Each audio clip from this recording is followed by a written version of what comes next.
अब हम देखेंगे कि मुकाबला जाती इम्तिहान में जो सवाल आते हैं उसकी नॉलेज क्या होती है। एक बात याद रखो, अक्सर सवाल ऐसे होते हैं कि जिनमें से दो मुतबादिल सरासर गलत होते हैं।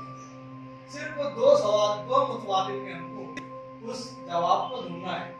मिसाल, मैं इबारत नहीं लिखूंगा, सिर्फ कुछ पॉइंट लिखूंगा।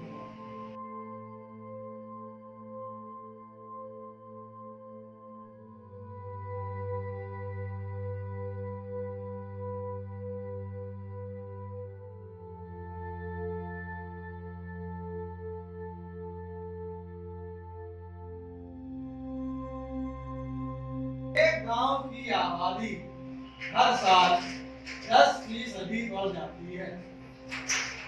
एक साल उस गांव की आबादी 2420 है, तो 2 साल पहले उस गांव की आबादी कितनी रहे? मुतबादिल है 1836, दूसरा मुतबादिल है 1944 और तीसरा मुतबादिल है 2000 और चौथा मुतबादिल है 3000। अब इस मिसाल को हमको कम से कम वक्त में हल करना है।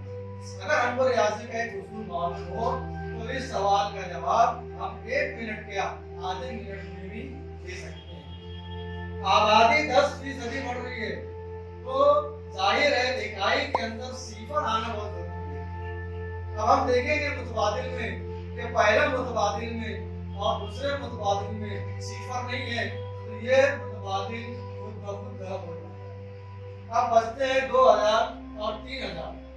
जिस गांव की आबादी आज 2420 है, तो 2 साल पहले तो 3000 किसी सूरत में नहीं रहेगी।